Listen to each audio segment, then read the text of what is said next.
What's going on, y'all? Grand rising if you're watching this in the morning, or good afternoon if it's afternoon, or good evening. So I say Ekasan, Ekale, Ekado, whichever one it is for you. That was Yoruba. But anyway, y'all, welcome to my YouTube channel. It is Ramadan, so y'all see I got my fit on, and I took it back to Niger with my headbands because I missed this look. But anyway, y'all, I'm gonna be showing y'all the neighborhood today, going grocery shopping, and I'm gonna be discussing why I moved to Dubai and how I prepped to move to Dubai. So stay tuned. Make sure y'all subscribe to my YouTube channel too, because baby, you know what I'm saying, make sure you subscribe. That's all I got to say. And turn on your bell notifications so every time I drop a video, you get that, baby.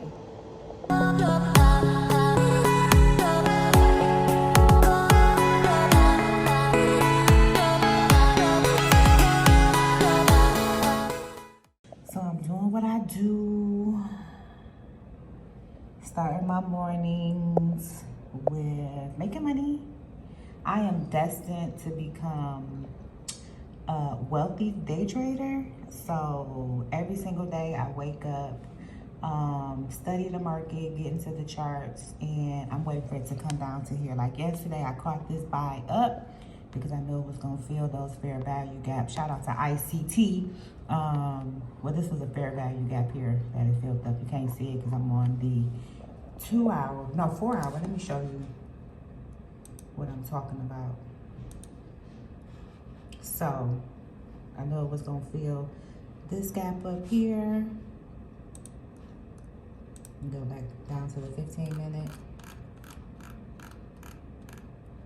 I know it was gonna fill this gap up here, and you see it did. So now I'm waiting for it to come down and fill this gap, which might take a minute because it's news, but I'm destined to hold it to get my money. So anyway, y'all, that was a little trading tip for y'all. And shout out to ICT because he's helped me to become a better trader over the year. So anyway, let me get to work, and then I'm gonna take y'all out in the street. But let me make my money first, honey, because that's what's important. So Friday for me is laundry day. So I just wanted to show y'all how I've been drying my clothes since leaving America.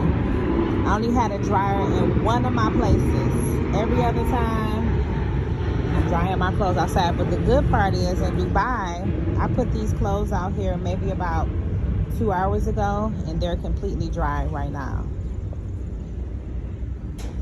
Okay, y'all, so before I show y'all the neighborhood and go out in the street, Abishay got me over here making dal, which is curry lentil that I used to make. But I'm making it with curry leaves, cilantro, chili, peppers, onions, tomatoes, lentil, and coconut milk. So let me show y'all.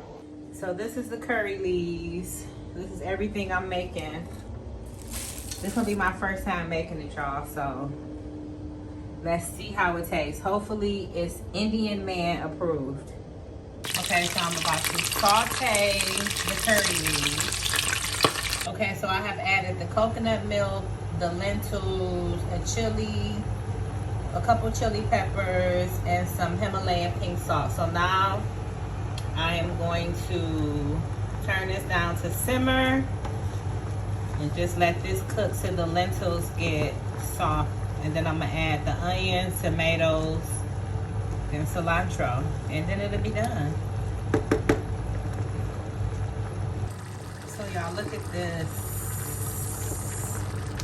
goodness.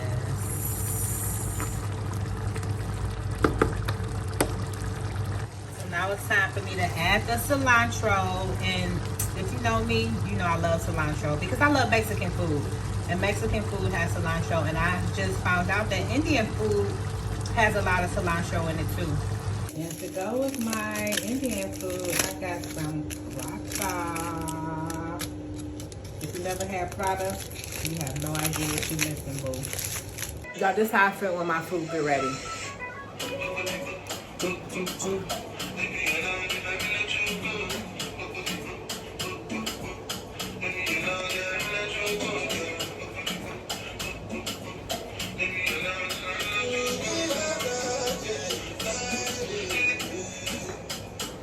Angelina, with the gold of my temperature.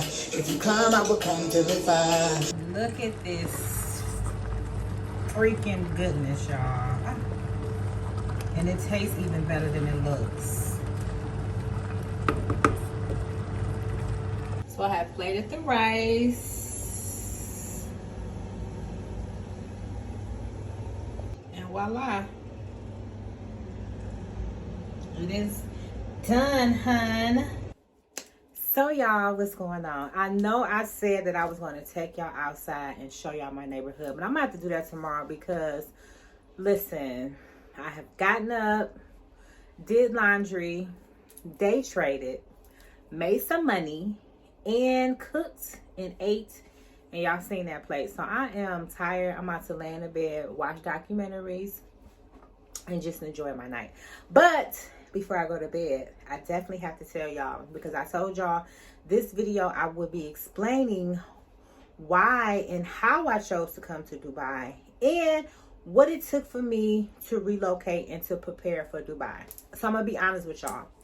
Dubai was not on my list. It was not. To visit, vacation, come here for a minute, chill out, you know, do some tourist activities, yes, but to live here, absolutely fucking not. It was not on my list. Originally, Turkey was on my list. Istanbul, to be exact, right? And so, you know, I was pretty excited, did all my research. And actually, Turkey was something that I considered because my husband had decided that Turkey would be a good place for us. So I was like, fuck it, let's go to Turkey. I did my research. Anytime I'm thinking of moving to a place, I do my research, right?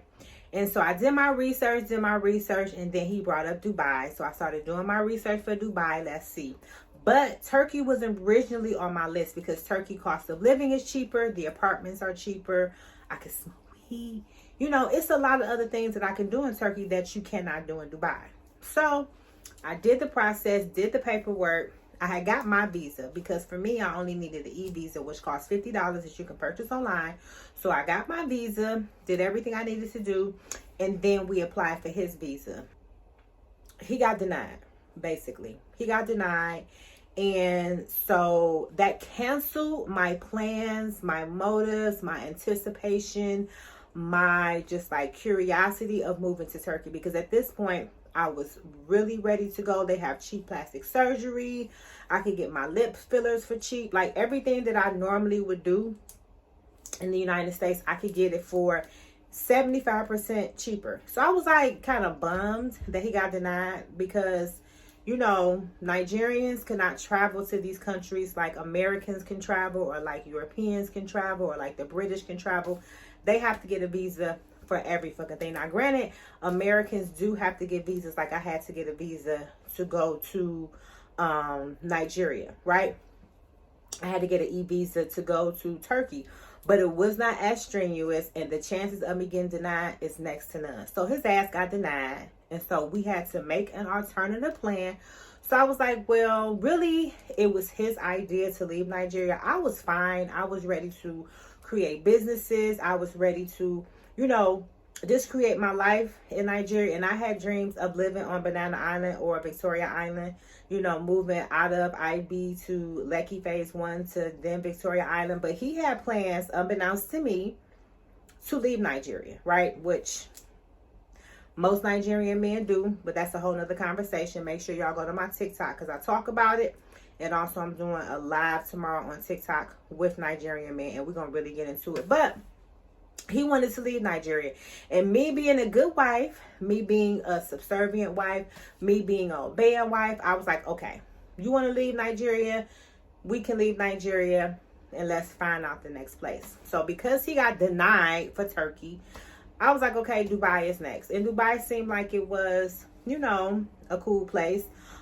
So to prepare, of course, I didn't need a visa to get into the country because we don't need visas as Americans to go to countries like, you know, Dubai. It's visa on arrival. He needed a visa. So we did the process. He got approved for the visa. And so we were just like, okay, this is what we doing. So then I started to look for places on Airbnb. And so he decided, like, let's just stay in a hotel for the first month, and when we get there, we'll figure out where we're going to go.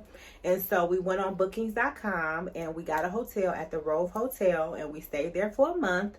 And it was pretty much seamless. Once we got his visa, we got our plane tickets, and it was pretty much a go. We did have to get round trip tickets for him, not for me, but we had to get round trip tickets. When we got here, we canceled the ticket, you know, the rest is history. But it was pretty much a seamless process when we got here. Of course, he was not able to find work. You do need to get, if you're a Nigerian, you need to get a resident visa and a work permit to find work. Me, I wasn't interested in work because I haven't worked since 2005. I was not looking for no fucking job. I'm like, I'll make money from content creating and day trading. That's what I'm gonna do. That's what I'm gonna do. But him, he had to do all these things to find work, but they had put a ban, a labor ban, which was like an unwritten rule that I heard of for Nigerians. So it was hard for him to find work, which is why he went back to Nigeria. But, you know, it wasn't necessarily a hard process for me. It was a hard process for him because Nigerians and people from different countries have to go through a lot of stuff. And it's kind of crazy how they put the labor ban when we first got here for Nigerians, which enabled him to find decent work. And for him to find work, he would have to pay an agency. And it was just like a lot of different things that we did not pretty much think what we would have to go through. And also he had friends, and I thought when he got here, his friends was going to be looking out for him. They was not looking out for his ass. They was not taking care of him. They left his ass hanging, left him to figure it out, and he didn't figure it out. So that's why his ass left. But that's going to be the next YouTube where we're going to really get into it about that. But anyway, you know, I mean, deciding coming here was kind of like an impulse. Had I known that he was going to leave, had I known that, you know, things were going to be the way that it was, I probably would have went to Turkey on my own and then, you know, figured it out once I got there, of him coming there, or I would have went to Europe, or I would have went to London, or we would have moved to South Africa. There's so many different options that I would have thought of before coming to Dubai. I'm grateful I did come to Dubai because it allowed me to really get the feel of living in the Middle East and just experiencing Dubai as a resident. I will be talking more about that in other videos and kind of showing y'all just the different perks and the different locations and different things that makes Dubai a cool place to live. But also I'm gonna give you the real about living in Dubai as well. So, you know, that's pretty much the gist of why I decided on Dubai. You know, what made Dubai the deciding factor, deciding country, and how I prepared for coming to Dubai. Do I feel like I was prepared 100%? No. Do I feel like this was a decision that I would do again? Probably not. Hindsight 2020, I would have took my ass to Europe. That's just it. Because I just feel like Europe is more of a country for me. Or I would have stayed my ass in Nigeria and just, you know, went to South Africa, went to Kenya, went to Ghana. Because I really do like Africa. I really do kind of miss Africa, the vibe. It's just that Nigeria didn't have all of the amenities that I was used to, such as hot water, 24-hour lights. You know, because if you don't have lights, you don't have the water heater, and that means no water cold. And if you don't have, if you don't have lights, then the water tank is not filling, and you might not have water. It's so many different things. Like we would have to have water on reserve. It was just so many things that me as an American that lived like really high-end life in America, I wasn't used to. But I love the vibe of Nigeria. I love the tempo. Had I known, I would have moved straight to Lekki because that's where I really wanted to move, and I decided to move to IB because that's where my husband's job was. But had I known, I would have moved anyway to Lekki, and he could have just transferred his job to Lekki, you know, or been driving back and forth to work, and I would be living my best life in Nigeria in Lekki phase 1. But, you know, I'm going to be talking more about that and giving y'all more. I just wanted to kind of give y'all just a little gist, because I feel like a lot of people wonder, like, how did you decide on Dubai? How did you prepare to come to Dubai? What was the process? You know, what was going on and all that kind of stuff. So that's pretty much, you know, just that about why I came here, how I came here, and how I prepared to come here. All right. So anyway, y'all, I'm about to get up out of here. I'm about to take off this wig, take off this crown, take off this dress, and I'm about to get in bed and relax and watch documentaries. But make sure that you subscribe to my YouTube channel, because every day I'm going to be dropping videos. I'm dedicated to that. Make sure y'all follow me on Instagram, TikTok, Twitter, Snapchat. I'm everywhere, baby. Make sure y'all go to my TikTok too, because TikTok be hating on my plays. Like, go over there, like, share, you know what I'm saying? Show me some love. Let me know. Say, hey, I'm here from YouTube. Checking in on TikTok from YouTube. You know, show me love. And if you're from my Instagram, much love to you. So anyway, y'all, I'm about to get up out of here. I will talk to you later. Peace.